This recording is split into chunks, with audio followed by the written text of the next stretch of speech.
Yo, what's good, new gang? Today I'm gonna react to the art called rap. Krishna Kaul, or aka Krishna, bro.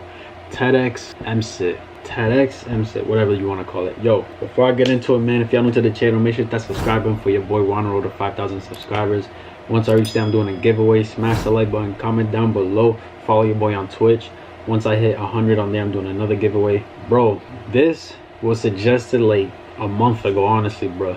But since I keep getting reactions and I'm trying to bang them out for you guys, the videos you are looking for, they're gonna be sooner than usual, you know what I'm saying? Just keep that in mind. But yeah, I just have a bunch of reactions.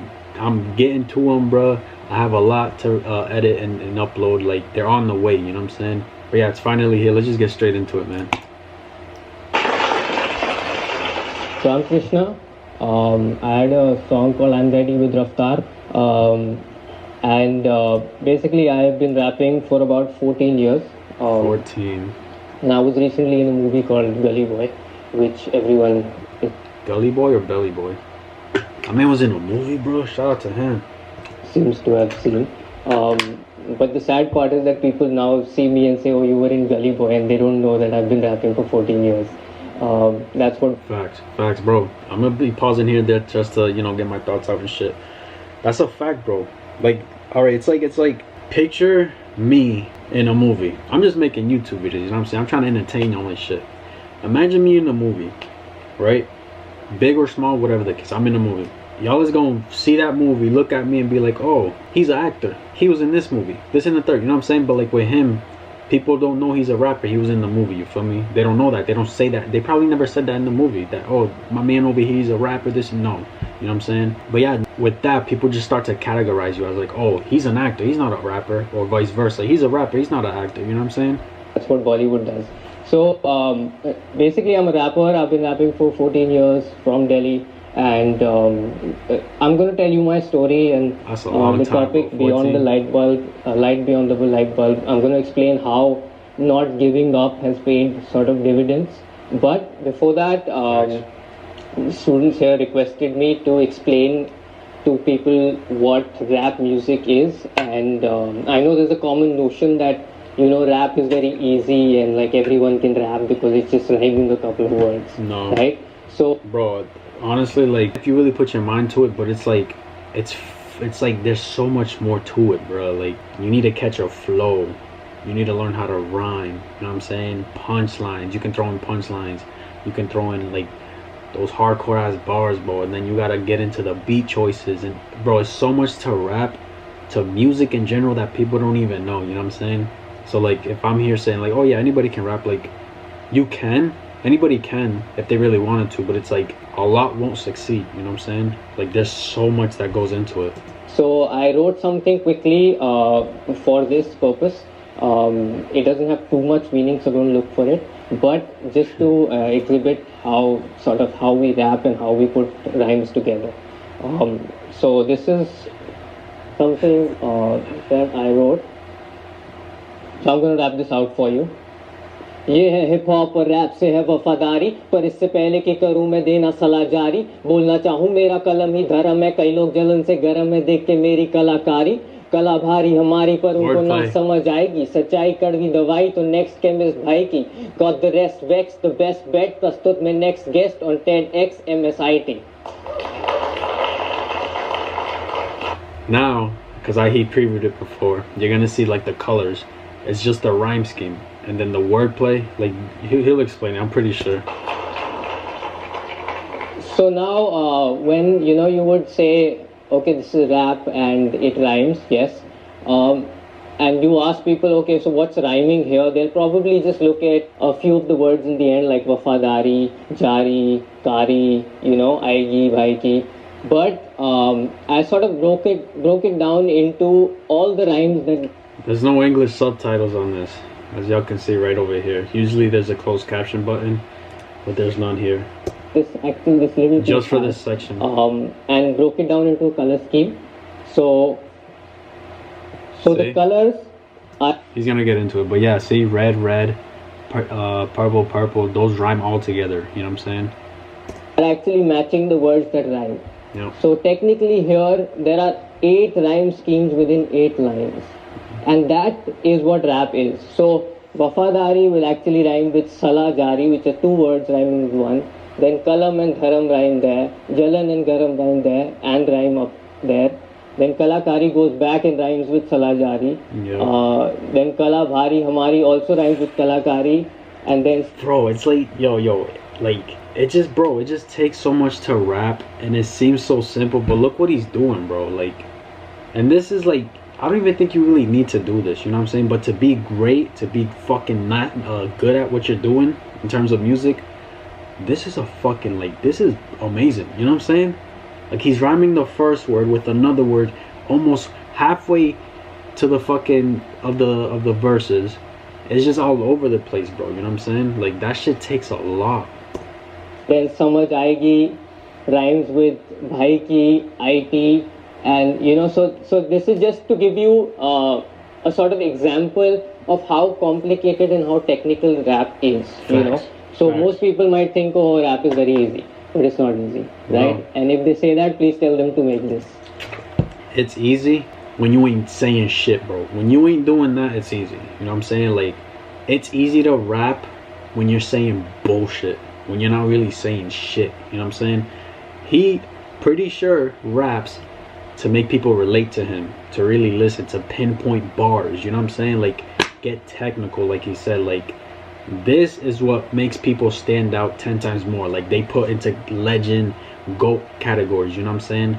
People like, for example, like mumble rappers, Lil Pump, people like that, you know what I'm saying? If you have never heard of them, but just people like who aren't doing this, they'll blow up, but they won't be as impactful or like looked at as legend status as like a Krishna, you know what I'm saying? Yes, and show you, right? Crazy. So this is basically what rap is, and it's very popular nowadays, and kids are listening to it. But I want to take you back a little bit, maybe 14 years, to a point where I started 14. rapping. That's crazy. And I started rapping when I was 14 years old, and it was more out of necessity because I had there were circumstances that I moved to. Bro, he was 14, rap 14. Bro, this man is 28 years old, dude. Am I counting that right, bro? 28. He looks so young, bro. London for a few years, and in London at that time, they'd already got a hip hop scene. It was called grime in London, and Yep. they started basically they were already rhyming. And so I was a kid from India that's moved to London, and I happened to go to a school that was pretty rough. So it was not like a nice polished school. So I had to find ways to fit into the school. And I didn't want to be this geeky Indian, stereotypical Indian kid who would get picked on because, they're all Indian study and what the notion is. So I kind of, I always liked hip hop music, listening to it. So I thought, why not start writing a little bit and see. What that got me like almost immediate acceptance at that point, and all the cool kids in the school would be like, oh, Krishna is cool. Bro, you gotta like he said, he got like immediate acceptance. It's like, you either have to look good, you have to be really fucking good at something, or you just gotta be like a really cool person, bro. Those three things, you'll get accepted pretty quick, you know what I'm saying? School Krishna raps, right? Became like a novelty because an Indian kid was rapping. So it went from there to then, me continuing. For when him, I came back to India, there was no hip hop scene. People would laugh if you said, I rap, but they were like, what's rap, right?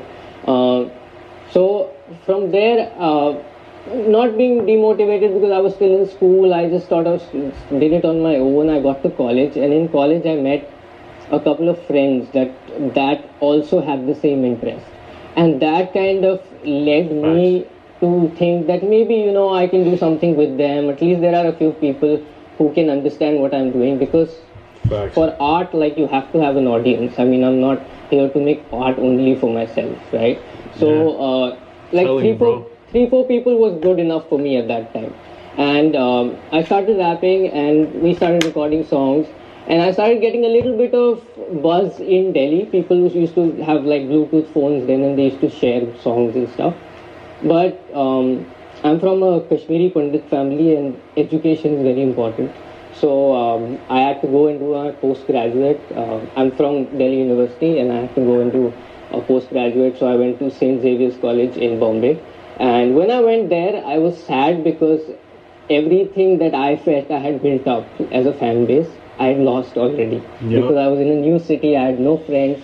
Yeah, bro, look, and I'm gonna speak on that right quick, bro. Like he said, like, where he's from, education is important, you know what I'm saying? Bro, and I'm keeping it so real with y'all, bro. Whatever you have your mind set on, whatever you want to do in life, go for it, no matter what. No matter what your parents tell you, no matter your friends, no matter what they tell you. If you are set on what you want to do in life, you're confident, that's all you want, you know what I'm saying? Let's just say you want to be a rapper like him. If that's what you want to be, a rapper, follow that, bro. Follow your dreams, follow that, chase that shit. Fuck what anybody gotta say, because I guarantee he's gonna go into him feeling sad because he lost all that momentum, his fan base, right? He didn't want to go to college. Watch, guaranteed he's gonna say that. If not, it's gonna be somewhere along the lines. He already said he was upset. He didn't like he's probably gonna say, I honestly didn't want to go to college, something along those lines. Guaranteed he's gonna say that right now, you know what I'm saying? But since his parents were so big on and where how he grew up, where he grew up, it's education is so big, like, you know what I'm saying? He kind of like put his dreams on pause because he went to college. But like, bro, whatever you want to do in life, chase that shit. Nobody can stop you from nothing but yourself. Remember that. And nobody knew who I was, you know, so it was like, oh, do I have to start all over again? And I actually did start all over again. I went and I decided that I was influenced by American rap. That was the biggest thing. I decided that I will go to a label like they do in America and give them my demo CD and say, hey, I've made songs, will you sign me, right? And this was maybe 2008, right? Hey. And I went there, so I somehow got a meeting with an A&R. A&R is artist and repertoire, and that's the person at labels who signed. Bro, he got a meeting, bro, just off doing that in 2008. Like, labels nowadays, they don't even care, bro. If they see you generating a lot of, like, you know what I'm saying, fans, a lot of talk, a lot of numbers, streams, that's when they're gonna call you. He probably didn't have much going for him, and he somehow got a, you know what I'm saying, an interview with them. That's crazy. To silence people. I went and met that person, and I gave them my CD, and I said, you know, this is my CD and whatever. And I don't know what it was fate or whatever, that CD didn't work in his system at that time. So he said, didn't work? Give it to me, I'll listen to it later, and I'll get back to you. And a week passed, 2 weeks passed, and he wasn't calling me back. So I thought, you know, maybe there's something wrong. I out of desperation, called him once and said, you know, can you just give me any answer? And he said, oh, your songs sound too international. And at that point, I'm thinking, it's a good thing, but he's saying it like it's an insult, right? Yeah. Your songs sound too international. I mean, I'm young and... I feel like that's the reason why people get signed too. Like, their music has to expand outside of the US, outside of a certain area, you know what I'm saying? So it sounded, how do you put it? It's like, it was a good thing he said that, but he still didn't get his answer of like, oh, can you sign me or whatever, you know what I'm saying? Like, but yeah, labels, like, I'm pretty sure that's what they go for as well. It's like, if your music can sound like it's for everybody in the world, that's a plus, you know what I'm saying? If my song sounds international, you should sign me, right? But that was his justification to say that I could not be signed. So that was the first time that, you know, I was disheartened, but I had a plan. I thought, you know what, this would probably be the end of it, where I think, oh, this cannot happen, right? But I thought, how can I make it happen? And I thought that I could probably see how these labels work, and then, you know, maybe pitch it in a new way to see, like, is there something that they're looking for that I don't have and that people don't have? So what I did was I desperately tried to get something that they're looking for that I don't have and that people don't have. So what I did was I desperately tried to get like an internship or anything I could do at a music label. Yeah. Just to understand the process of how people get signed and why I didn't get signed, right? Smart. Smart. I tried. Usually people, they just give up when they're told no, or when they're told no. It's like, obviously that hurts, bro. That fucking kills an artist, you know what I'm saying? But like, he took the initiative to learn more about the label or the music industry in general, and you know, just learn the ins and outs of all of that. You feel me? So he did a good thing. Basically, like, he didn't give up. He was like, nah, let me learn more shit, because this is what I want to do. I'm gonna learn what I'm gonna do. Learn whatever the fuck it takes to get myself, you know, somewhere. You feel me? I tried and I failed, to the point that I had to move back from Bombay to Delhi. I was very sad because I didn't want to leave Bombay at that point. Yeah.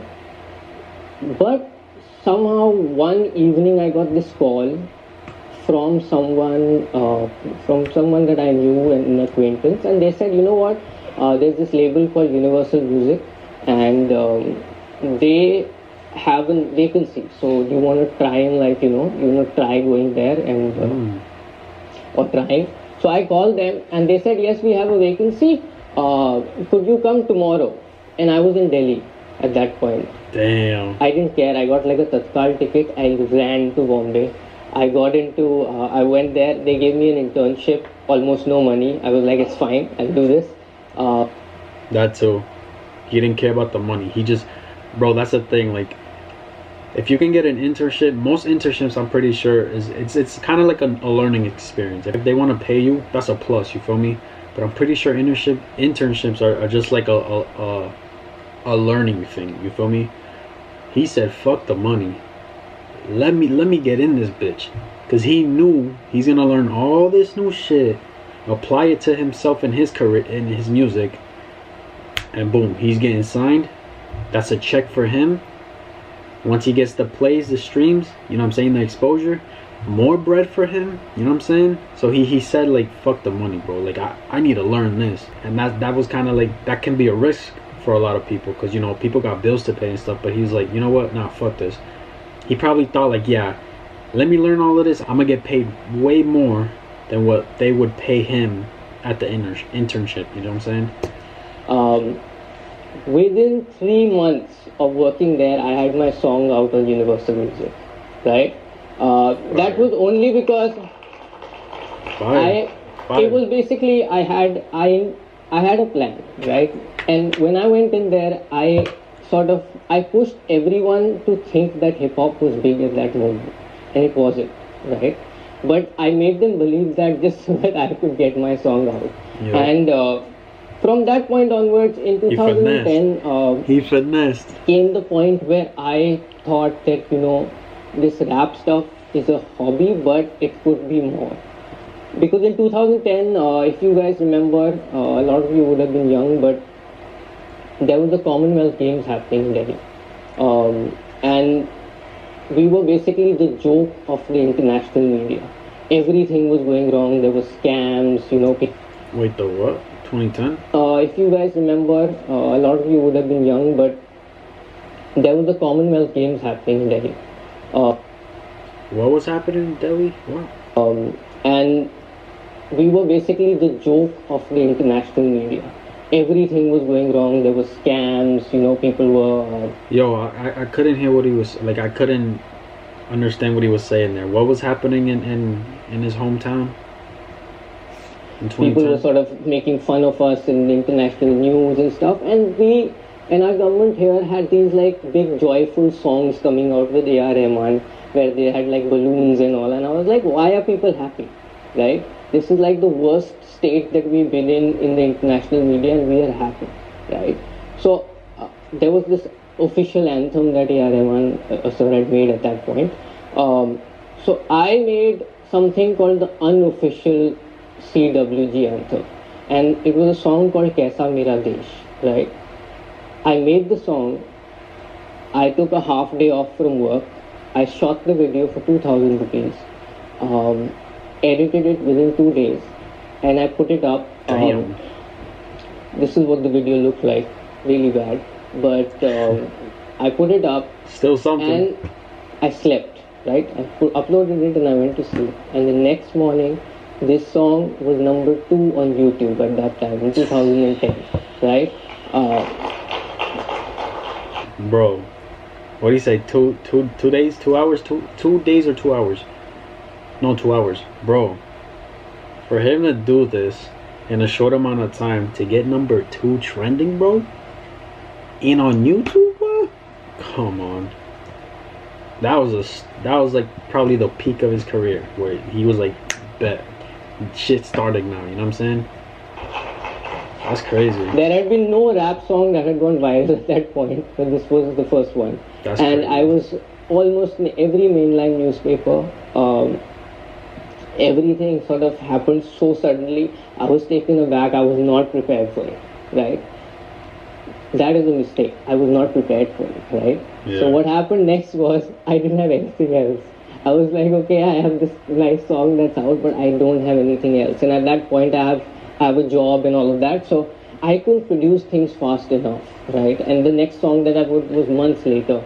But by that time, I had realized being issue-based was always a problem because your song died with the issue, right? So when people... Yeah, the song died with the issue. You know, this was a good opportunity for him, you know, to get that enough talking exposure, right? Because of an issue. It's like, that's like me making a song about something or someone that's like having a lot of talk in the media, you know what I'm saying? That video is just gonna get pushed to like everybody's suggestion page, you know what I'm saying? So yeah, like he said, like he had the issue died with the song. You feel me? That's crazy, bro. That's smart too. People forgot about this. Yep. Forgot about the CWG games. The song also was forgotten about, right? So I learned there that, you know, there has to always be a balance between your message but also the commercial value of what you're doing, right? Yep. From there on, I went on, I worked, and I started taking music more seriously though. And in 2012, I made the decision that I was not going to work anymore and I was going to do music full time, right? It was a hard decision to make, but I had to make it. I got a part-time job and I tried to do music on the side. Yeah, bro. It failed really badly because I was not able to. I was living in Bombay. Prices were... It's hard, man. It's hard to like follow your dreams, because at the end of the day, you need money, bro.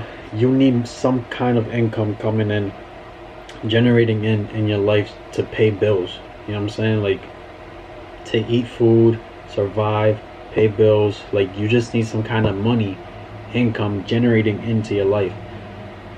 And you know what I'm saying? It's gonna be hard, bro. It's going to be a hard, long process. But always stay motivated, determined. All of that, bro. Positive. It's gonna work out eventually. You know what I'm saying? You know, rent is expensive. Everything is expensive. Doing a part-time job and trying to do music is very tough, right? I can imagine. I failed to the point where I had to again come back to Delhi, right? Because this is where my home is. So my parents were like, you know, you're wasting money and time there. Come back to Delhi. I came back to Delhi, and I was going to go to Singapore because I'd got a job there, and I'd come to Delhi as an interim period. But somehow something happened, and that got delayed, and they said, you know, it's going to happen next month, so you have this 1 month. That basically I had nothing to do, but I was in Delhi. And but I had a friend that was working with Universal at that point, and he said, you know what, there's this chance that, you know, there could be a slot for you somewhere, right? And I'm like, okay. And I tell my parents, you know, I'm here for a month, just let me do music for a month, it's fine. Like, I've been doing it so long, and I don't have anything to do anyway. Yeah. I made 3 songs that month. And I went to Bombay with those 3 songs, just like I had in 2008. and I handed them the demo, but this time they said yes, right? And in Nice. 2013, I got signed to Universal Music for an album, and Nice. I released that album 2014, and my song, it was a song called Last Night, and it was number 5 on VH1. And that was, at that point, made me believe that there was potential in what I was doing, right? And from there, Bro, from 2008 to 14, he said, bro. Yo, patience. That's another thing. You have to. It's mandatory. You need patience when you follow your dreams or whatever you want to do in life. You need patience, bro. Patience is key. so from there, I kind of sort of went, I did my stuff, and then came the third sort of breaking point in my career where it was like I was at a point where I had a major label album out. I put 2 videos out. The second video, I remember I made the video myself, and my label told me that we don't have a marketing budget for you anymore. And I was heartbroken because I put in all my money into that. Bro, facts. All that money into this and no, bro, what? That's some hoe ass shit. That video. And at that point, I was like, okay, you know what? This deal and all this stuff is not working for me. So I'm just not going to do this. I told the label that I had actually a falling out with the label. Damn. And I went back to doing a regular job after all of this, right? And I was, Bruh, that shit that should have that could have just been the most terrible feeling ever, bro. This man gets signed, he drops music, he made money, he put it all into his craft just for them not to have, you know what I'm saying, just for them not to really help him. You feel me, bro? And he had to go back to a regular job. That shit must have fucking hurt, bro. You know what I'm saying? That's the biggest slap in the face.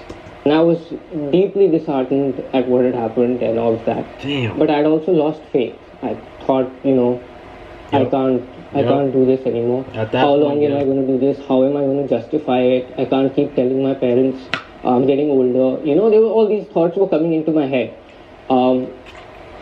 Until I think it was 2000 and my contract ran out. I was about 2016. My contract had finally run out. I was a free artist again, but I had made no music for 3 years, like absolutely nothing. I met a friend, and a friend told me, "Oh, you know what? Why don't you do your own music? Why don't you start your own label?" And I looked at him and I'm like, I've got a job now, and I can't start a label, and it doesn't make sense in India. And He's he like, did. "It doesn't matter. Give it a shot." He can and he did. And I was like, okay, I'll give it a shot. I sat down and I said, okay, Krishna, you're going to come back after 3 years. Nobody knows you anymore. The scene is forgotten. Hip hop rappers, there are new rappers everywhere. They don't know you. What are you going to do? I sat for 1.5 months and I wrote one song. And that one song was called Vyanjan. I unfortunately can't play it for you here, otherwise I would have. And I wrote that song because I knew it was going to have an impact. And that is what I was saying, having a plan. This was my plan. My plan was, how do you come back after so long into the scene and still get noticed? Yep. I wrote a song called Vyanjan. Vyanjan basically is the Hindi alphabet. So I wrote the entire alphabet and I rhymed and I rapped the entire alphabet out instead of, how we say, ka say, whatever, tha say, whatever. I did like an entire rap, right? And that song became viral in 2016. It was shared by a lot of people. It was also shared by Raftar, who is obviously a big rapper, and it was like a big moment for me, and that kind of led me back onto this path, and it led me to the point where I did that song with Raftar, and today where I've done a movie and I'm still doing this. right? So my point is, I did not give up at any sort of point and kept coming back. Bro, like I said, like, for you to be signed, people are already gonna think like, yeah, I'm set, I'm solidified, I'm good, I'm gonna get money, you know what I'm saying? Bro, for him to just say like, nah, I'm not giving up, bro, this is what I want, I'm chasing it. That's basically what he did. And look at him now, bro. You know what I'm saying? Patience, motivation, perseverance, dedication, bro. You need so much to succeed in life. And it's hard for a lot of people. Like, yeah, it can be discouraging, but it's like, get the fuck up and move. Get up and move forward. You know what I'm saying? Don't dwell on a L you took. You know what I'm saying? You're gonna take a lot of L's, but the W's, when you catch a W, bro, that's just gonna be it's gonna be such a great feeling, bro. Promise. Back and going and, you know, having the same plan, but just executing it differently to see how I'll get where I am, right? So that is a little bit of my story. I also want to discuss, I mean, everyone wants to know, like, why are people listening to rap now, right? I think or why the young people are more attracted to it. I think hip hop and rap has a very intrinsic quality where it's very accessible, right? Yeah. You don't need infrastructure, you don't need a lot of instruments, you don't need any of that, right? Because those things, in all honesty, come with a little bit of privilege. If you have privilege, if you have some money, you can attend classes, you can go to, you know, you can learn singing, you can learn. It's easier with money. And all of that. It's easier. But for people who are sort of devoid of any of that privilege, hip-hop becomes, or rap becomes your instrument to voice your opinion, yep. Right? And that is how sort of hip-hop has grown in the West and is growing in India. You have kids that are coming out of, you know, Mumbai slums, Delhi slums, that are becoming rappers because it is easy for them to vocalize their problems in sort of this art form, right? And it's cool, and it has rhythm, and you get attention. You know, it's all of these things together that makes rap so appealing to the youth. And hip hop has, I think in India hip hop took some time to come here. I mean, hip hop is the biggest genre in the world right now, right? And it's been very big for 25 years. But in India, the difference was that when hip hop was coming in, it was English, right? It was coming from America. Yeah. And who understands English in our country? Middle class, upper middle class, you know, people who are rich. That is the audience then, right? Yeah. But it took hip hop to be localized for it to actually spread, right? So the hip hop grows from bottom to top, and it was coming all these years, it was top to bottom, right? So when this entire change happened and people started sort of localizing it, that's when, like, kids started picking it up and saying, okay, this can be my art form, right? And that's partly the reason why rap is big, and I think rap is going to be potentially the biggest genre in India as well. Like, bro, not even in India, in the world, bro. I'm pretty sure in 2018, 17 or 18, I believe, rap hip-hop was like the #1 genre in the world.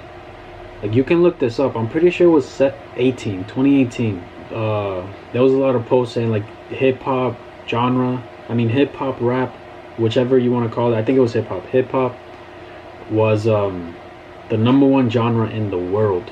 And before that, I think it was jazz, right? Jazz or pop, one of the two. But you can look this up. Like, literally, it's the biggest genre in the world, like it is in other countries, right? Mm-hmm. Yeah.